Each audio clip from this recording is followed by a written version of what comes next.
레위기 27장. 여호와께서 모세에게 말씀하여 이르시되 이스라엘 자손에게 말하여 이르라. 만일 어떤 사람이 사람의 값을 여호와께 드리기로 분명히 서원하였으면 너는 그 값을 정할지니 내가 정한 값은 20살로부터 60살까지는 남자면 성소의 세겔로 은 50세겔로 하고 여자면 그 값을 30세겔로 하며 5살로부터 20살까지는 남자면 그 값을 20세겔로 하고 여자면 10세겔로 하며 1개월로부터 5살까지는 남자면 그 값을 은 5세겔로 하고 여자면 그 값을 은 3세겔로 하며 60살 이상은 남자면 그 값을 15세겔로 하고 여자는 10세겔로 하라. 그러나 서원자가 가난하여 네가 정한 값을 감당하지 못하겠으면 그를 제사장 앞으로 데리고 갈 것이요 제사장은 그 값을 정하되 그 서원자의 형편대로 값을 정할지니라. 사람이 서원하는 예물로 여호와께 드리는 것이 가축이면 여호와께 드릴 때는 다 거룩하니 그것을 변경하여 우열간 바꾸지 못할 것이요 혹 가축으로 가축을 바꾸면 둘 다 거룩할 것이며 부정하여 여호와께 예물을 드리지 못할 가축이면 그 가축을 제사장 앞으로 끌어갈 것이요 제사장은 우열간의 값을 정할지니 그 값이 제사장의 정한 대로 될 것이며 만일 그가 그것을 물으려면 네가 정한 값에 그 5분의 1을 더할지니라.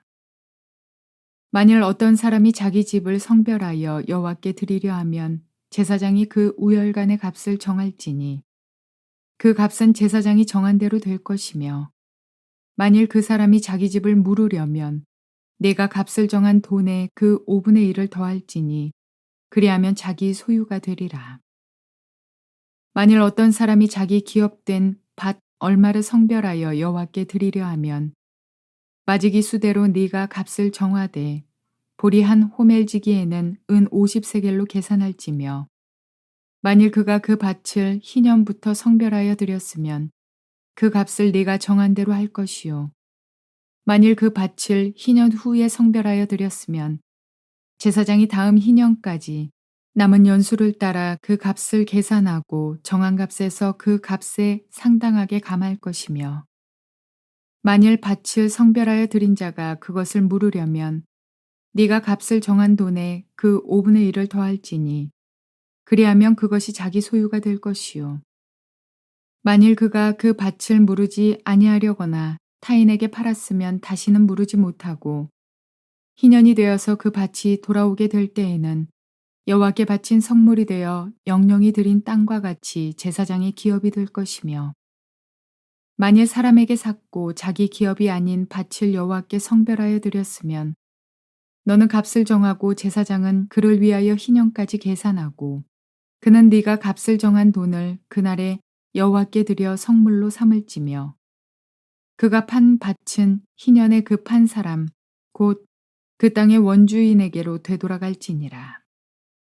또 내가 정한 모든 값은 성소의 세겔로 하되 20게라를 한 세겔로 할지니라. 오직 가축 중에 처음 난 것은 여호와께 드릴 첫 것이라.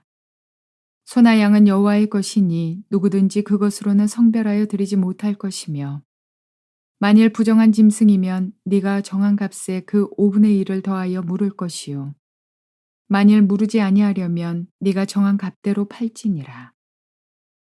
어떤 사람이 자기 소유 중에서 오직 여호와께 온전히 바친 모든 것은 사람이든지 가축이든지 기업에 바치든지 팔지도 못하고 무르지도 못하나니 바친 것은 다 여호와께 지극히 거룩함이며 온전히 바쳐진 그 사람은 다시 무르지 못하나니 반드시 죽일지니라.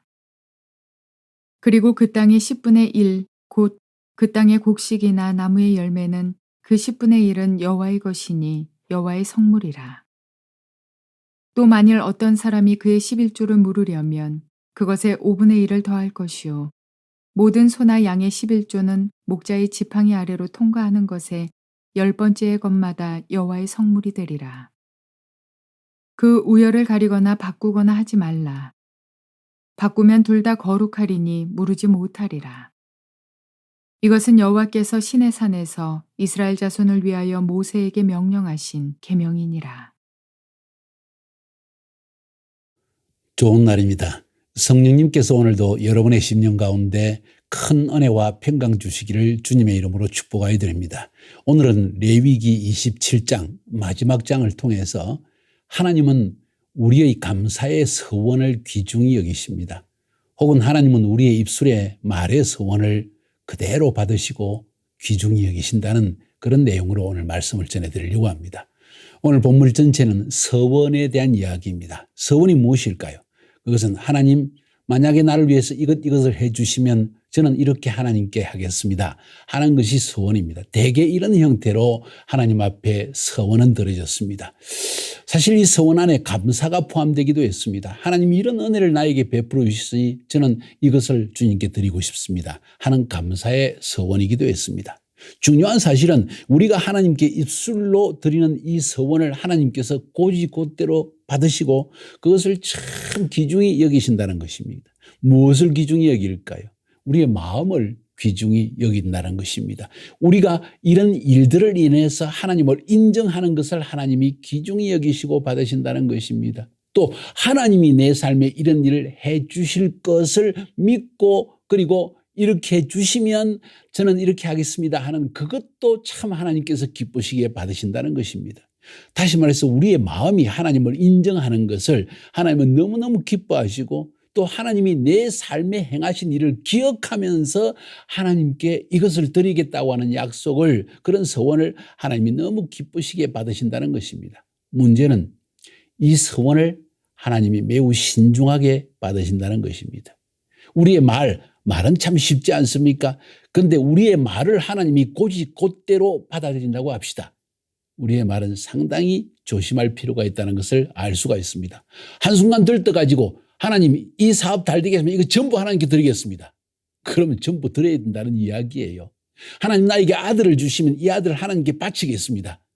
바쳐야 된다는 이야기입니다. 그러니까 우리가 들떠서 흥분해서 쉽게 하나님께 말을 해서는 안 된다는 의미로도 오늘 본문은 우리에게 말해주고 있습니다. 예를 하나 들까요? 성경에 보면 입다라고 하는 사사가 있습니다. 사사기 11장에 그 이야기가 나옵니다. 암몬과의 전쟁에서 하나님이 우리를 이기고 돌아오게 해주시면 돌아올 때 나를 맞으러 제일 먼저 나오는 사람을 여호와께 드리겠습니다. 이렇게 약속 서원을 했습니다. 그런데 안타깝게도 그가 전쟁에 승리하여 왔을 때 그의 무남 동녀인 딸이 가장 먼저 나와서 아버지의 승리를 축하하기 위해서 나왔다는 거예요. 입다는 옷을 찢으면서 비통해했습니다. 그러나 그의 딸은 아버지께서 하나님께 서원하여 나를 드리기로 했으니 나는 하나님께 바쳐질 것입니다. 그러나 내가 처녀이기 때문에 아직 시집도 가지 못하고 자녀를 보지 못한 처에서 죽는 것이 너무나 안타깝습니다. 하나님, 아버지 2달만 시간을 주세요. 그래서 내가 처녀로서 후손이 없이 죽게 된 것을 하나님 앞에 좀 애국하게 해주세요. 그리고는 2달 후에 결국 입다의 딸은 하나님께 드려지게 됩니다. 이렇게 해서 이스라엘 백성들은 하나님 앞에 드린 서원을 반드시 지켜야 한다는 중요한 사실을 입다의 사실을 통해서 배우게 되어집니다. 서원이 무엇입니까? 히브리 말로 그것은 네데르란 말입니다. 맹세라는 뜻입니다. 우리의 입술의 말이 하나님 앞에 맹세가 된다는 것이에요. 사람이 하나님께 무엇을 하겠다고 자원하여 맹세하는 것을 이야기합니다. 의무가 아니고 자유입니다. 자원하는 마음으로 한 것입니다. 그러나 자원한 것이라 할지라도 하나님께 이미 한 말은 뱉어진 말은 하나님이 그대로 받으신다는 것입니다. 그대로 받으신다는 말은 이것은 거룩하여졌다. 구별되어졌다 하는 그런 의미입니다. 그래서 오늘 본문의 제목을 저는 하나님은 우리의 감사의 서원을 귀중히 여기십니다 하고 여러분에게 좀 쉽게 혹은 부드럽게 말을 했지만은 사실 오늘 제목은 따로 말씀드린다면 하나님께 속한 것들은 하나님께 바침으로 하나님께 속한 것들을 하나님께 바침으로 세상과 구별하라. 우리가 하나님께 말로 서원하여 드린 것은 이미 하나님의 것이니 구별된 거룩한 것이다. 그것을 그대로 실행하여서 우리가 하나님 앞에 거룩한 구별된 삶을 살아야 한다. 세상 사람들은 말을 아주 쉽게 해버리고 또 그것을 나 몰랐어. 내가 그런 말을 했나? 이렇게 넘어갈 수 있지만 하나님은 그렇게 할 수 없다는 것이죠. 이것이 문제입니다. 우리의 말이 얼마나 귀중하고 얼마나 신중해야 되는지를 말해주는 중요한 부분이라고 말할 수가 있습니다. 오늘 전반적인 내용을 보면 하나님께 서원하여서 사람을 바치겠습니다. 가축을 바치겠습니다. 집과 토지를 바치겠습니다. 가축의 첫 새끼를 바치겠습니다. 여호와께 헌물을 바치겠습니다. 땅의 소산의 10분의 1을 바치겠습니다. 소와 양의 10분의 1을 바치겠습니다. 이런 이야기들, 이런 서원을 했을 때 우리는 어떻게 해야 되는가? 반드시 지켜야 된다는 것이지요. 흠이 없는 것이 된다는 거죠. 흠이 없는 것을 바치기로 했는데 흠이 됐다면 제사장이 그 짐승이나 그 가축이나 그 집이나 무엇이든지 간에 값을 정하여서 20%, 5분의 1을 더 가산해서 바쳐야 된다. 그만큼 우리는 약속을 분명히 하나님 앞에 지켜야 된다. 하나님은 이미 딱 기록해 놓았다는 것이죠. 여러분의 말을, 하나님 앞에 뱉은 말을, 하나님 저는 나의 평생을 하나님의 사역을 위해 바치겠습니다. 혹은 하나님 저의 생에 적어도 3년 이상에 가는 선교사로 헌신하겠습니다. 하나님 내 아들을 목회자가 되게 하겠습니다. 이거 전부 서원이라는 거죠. 우리는 그것을 쉽게 변개할 수 있다고 생각하지만 실상 하나님은 이것을 너무 신중하게 받으셨기 때문에 그분은 여러분이 약속을 지킬 때까지 서원을 그대로 행할 때까지 기다리고 또 기다리신다는 것이죠. 이게 중요한 문제입니다. 그래서 대부분 이 서원한 것을 물으기 위해서 주님 이거 드리려고 했는데 못 드리겠습니다. 집을 드리고 했는데 못 드리게 됐습니다.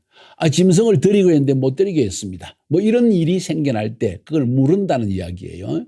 서원을 물은다. 그것을 못하게 되었습니다. 할 때는 그것을 값으로 정하여서 제사장이 그걸 정해가지고 거기다 20%를 더해가지고 하나님께 바침으로 우리의 약속을 지키지 않은 것을 하나님께서 다 대신 받으신다는 거예요. 20%라는 것은 사실은 속건제의 예물에 해당되는 것입니다. 하나님의 재물에 피해를 주었기 때문에 20%의 보상을 해야 된다는 그런 이야기입니다. 그 정도로 하나님이 여러분의 말을 너무 귀중히 여긴다는 거예요. 한편으로는 그것이 우리에게 얼마나 큰 기쁨이 되어집니까? 나 같은 죄인, 나 같은 허물 많은 사람의 말을 하나님이 그렇게 신중히 받으신다는 것이지요. 중요한 사실은 그것을 지키지 않았을 때 문제가 일어난다는 것이죠. 자, 오늘 본문에 보면 1절부터 8절까지는 사람에 대한 서원입니다. 사람이 하나님께 무엇을 하겠다고 서원하거나 혹은 내가 이 사람을 하나님께 드리겠습니다. 종을 하나님께 드리겠습니다. 이게 무슨 말일까요? 그 말은 이 종을 죽여서 하나님께 드린다는 말이 아니고 이 종을 하나님의 성전에서 일하는 사람으로 바치겠습니다. 이런 의미입니다. 그런데 나중에 못 바치게 되면 그 사람을, 그 종의 값을 제사장이 정하여서 그 값에 20%를 더해서 하나님께 보상을 해야 된다는 이야기예요.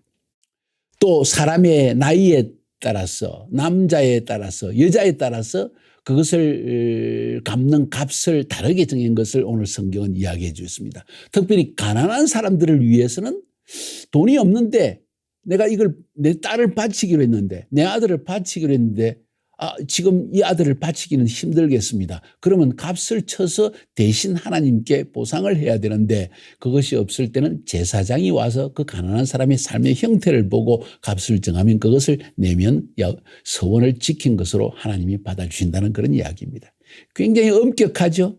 뭐 하나님 꼭 그렇게 할 필요가 있습니까? 내가 감사해서 드리려고 했고 내가 그냥 실수로 그렇게 했는데요. 그러나 하나님은 그것을 너무 귀중히 여기시고 받으신다는 사실이에요. 이것은 우리에게 큰 경종을 울려줍니다. 우리의 말이 쉬워서는 안 된다는 것입니다.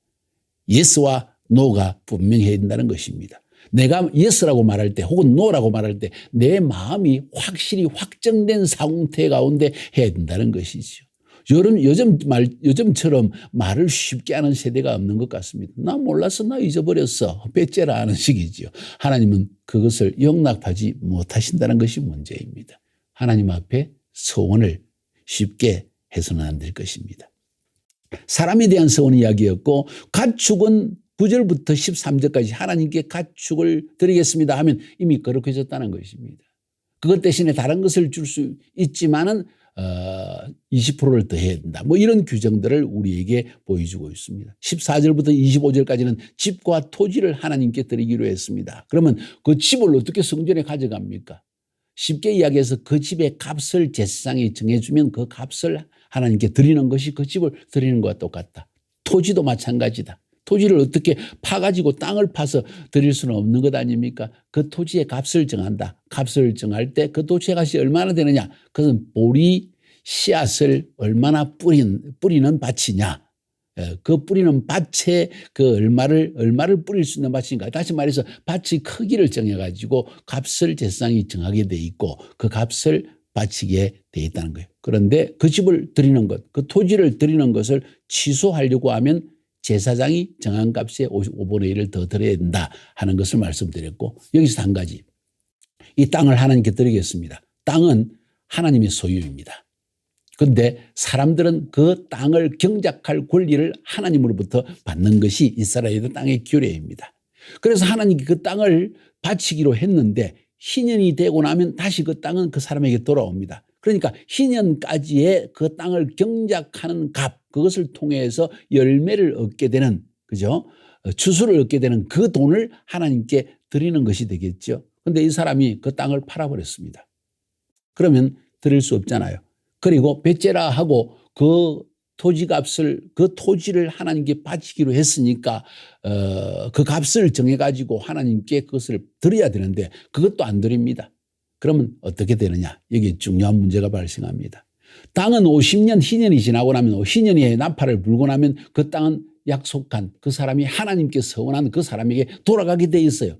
그런데 이 사람이 서원한 값도 치르지 않고 토지를 딴 사람에게 팔아버렸다. 그러면 그 토지는 절대로 그 주인에게 돌아가지 못하고 제사장에게 속하게 된다는 거예요. 영원한 성전 제사장의 기업이 되어버린다.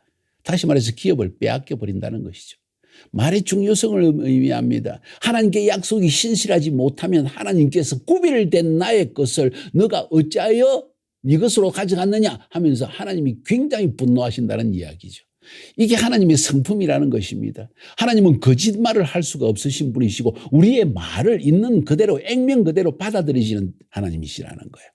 26절 27절에 가축의 첫 새끼를 하나님께 바치기로 했다. 말도 안 되는 소리라는 겁니다. 하나님 보시기에. 왜? 첫 새끼는 하나님 것이라는 거죠. 초태생은 모두 사람이든지 가축이든지 첫째라는 겁니다. 그래서 만약에 드리기로 했다면 이건 하나님 것인데 왜 드리느냐?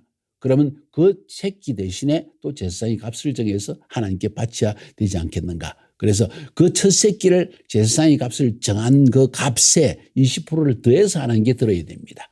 이게 바로 가축의 첫 새끼. 이미 하나님의 것을 드리겠다고 한 것은 그걸 드릴 뿐만 아니라 또 그 값을, 그 새끼의 값을 정해서 거기에 20%를 더해서 또 드려야 된다는 거예요. 28절 29절은 여호와께 바친 헌물에 대한 이야기입니다. 여호와께 바친 물건은 그것이 사람이든지 가축이든지 밭이든지 무엇인지 팔지 못하고 돈으로 드리지도 못하고 반드시 드려야 된다. 바친 물건이라는 뜻은 히브리 말로 하렘이라는 말인데, 하렘이라는 말은 저주받은 것, 없애기 위해서 바쳐진 것이라는 뜻입니다.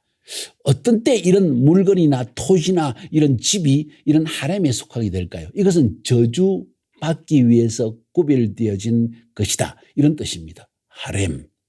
주로 어떤 경우일까요? 우상숭배자의 집이나 우상숭배자 자신이나 그 사람의 토지는 완전히 하나님께서 그 사람도 첫째 죽이고 그 토지는 경작하지 못하고 완전히 황폐하여서 버려지게 해라. 그 집은 완전히 불살라 없애버리라. 이게 하나님께서 정하신 하렘이라는 뜻, 저주를 위해서 구별되어진 것이라는 뜻입니다. 그래서 사람도 죽어야 하느냐 할 경우에 그렇다는 거죠. 우상 숭배자의 경우에는 돌로 쳐 죽이라고 성경은 말하고 있지 않습니까? 구약시대는 그랬다는 것입니다. 그만큼 하나님은 구별된 것, 하나님께 말로 서원한 것은 모두 다 하나님의 것이다. 이제 구별되어진 것인데 너가 물을 수가 없다. 그것을 물으려고 하면 그 값을 반드시 치르고 거기에 20%를 더해야만 된다 하는 이야기입니다. 그 다음 30절, 31절, 32절, 34절, 33절 이 모든 전체의 구절에, 네 구절에 보면 땅의 소산의 10의 1조를 하나님께 드리겠습니다. 혹은 소양의 10분의 1을 하나님께 드리겠습니다. 그것도 말도 안 되는 소리라는 거예요. 왜? 그것은 모두 원래가 10의 1조는 하나님의 것이라는 거예요. 땅의 소산, 곡식, 과일, 채소, 땅에 나오는 모든 것은 이미 하나님의 것인데도 불구하고 그걸 바치겠다 하면 제사장의 값을 정하여서 그것도 바치고 그 제사장이 정한 값을 거기에 20%를 더해서 반드시 바쳐야 된다. 그런데 때때로 바치기로 한 것이 11조로 드리는 대신에 돈으로 드리는 것도 허락했습니다. 왜냐하면 때때로 그 이유는 곡식의 경우에 밭에 파종하기 위해 씨로 사용되는 것도 있기 때문에 그것을 들여버리면 파종할 씨가 없어지니까. 그죠? 그래서 그것을 돈으로 계산해서 20%를 더 드리는 것도 허락했다는 것입니다. 소와 양의 10분의 1 그것도 마찬가지입니다. 10마리 중에서 한 마리는 반드시 하나님의 것이다. 그래서 사람들이 마음대로 그것을 제일 안 좋은 거 드릴까 봐서 하나님이 우열을 가리지 말고 좋은 것 나쁜 것 가리지 말고 막대기 밑으로 이 소들이 지나가게 해서 하나 둘 셋 넷 다섯 여섯 일곱 여덟 아홉 10번째 이건 하나님의 것이다. 그래서 그걸 하나님께 드리겠다. 그런 이야기입니다. 웃기는 예화 하나 말씀드릴까요? 어떤 농부가 그 자기 소가 있었는데 쌍둥이를 낳았습니다. 소가 2마리가 한꺼번에 생겼으니까 얼마나 기뻤겠어요. 그래서 그 사람이 하나님 한 마리는 하나님께 드리겠습니다 하고 약속을 했다는 거예요. 얼마 시간이 지나지 않아서 그 쌍둥이 중에 한 마리 소가 죽어버렸어요. 그러니까 농부가 곰곰이 생각하다 자기 아내에게 이야기합니다. 여보, 하나님께 드리려고 하나님께 바치려고 하는 그 송아지가 죽어버렸네? 다시 말해서 바치기 싫다는 것이죠. 얼마나 교활한 인간의 생각입니까? 얼마나 거짓된 인간의 마음입니까? 바칠 때의 마음은 어떻고 나중에 그것을 바치려고 할 때 송아지가 죽으니까 죽은 송아지가 하나님 거라는 거예요. 살아있는 건 내 거라는 거죠. 자, 이것처럼 인간의 마음은 참으로 교활하고 정말 속임이 많은 것이 인간의 마음입니다. 여러분의 마음은 어떻습니까? 여러분이 하나님 앞에서 감사의 마음이 일어날 때 또 하나님께서 내게 주시는 감동이 일어날 때 하나님께 드린 서원을 하나님은 과연 여러분은 제대로 지키고 있습니까? 이거 중요한 질문입니다. 중요한 사실은 계속해서 반복하지만 하나님은 우리의 서원, 입술의 말을 매우 귀중히 여기시고 액면 그대로 받아들이시고 그것을 이미 거룩하게 구별해 놓았다고 말씀하시는 것입니다. 여러분의 인생을 어떻게 바치려고 합니까? 저는 예수 믿고 나서 성령 체험하고 나서 내 인생에 하나님을 섬기는 것보다 더 좋은 일은 없겠다고 결심을 해서 내 마음속으로 서원하지 않았습니다. 내 마음속으로 하나님께 주님 나의 인생을 이제 주님을 위해 바치고 싶습니다 하는 마음을 가졌습니다. 어느 수양회를 갔습니다. 기도원에서 큰 부흥회를 하고 있는데 어느 목사님께서 앞으로 평생을 하나님께 완전히 바쳐 선교로 헌신하기 원하는 사람 앞으로 나오라 할 때 제가 벌떡 일어나서 앞으로 뛰어나갔습니다. 저를 위해서 안수기도해 주시고 사람들이 막 안수기도해 주었습니다. 그 이후 제 마음속에 하나님이 이렇게 내 마음을 더 정하게 하시는구나 하는 사실을 깨닫고 흔들림이 없이 지금까지 주님을 섬기고 있습니다. 여러분의 인생에 혹시 어느 시점에 하나님 은혜가 감사해서 또 하나님이 주시는 감동 때문에 이런 서원을 한 적은 없습니까? 하나님은 여러분의 서원을 기억하고 여러분이 지키기를 기다리고 계십니다. 그 서원을 지킬 때 하나님은 그것을 보시고 너무 기뻐 흠양하시고 여러분을 축복해 주실 것입니다. 승리하시기를 주님의 이름으로 축복합니다. 다음 시간은 레위기의 결론으로 마지막 강의를 하고 레위기 전체를 마치려고 합니다. 감사합니다.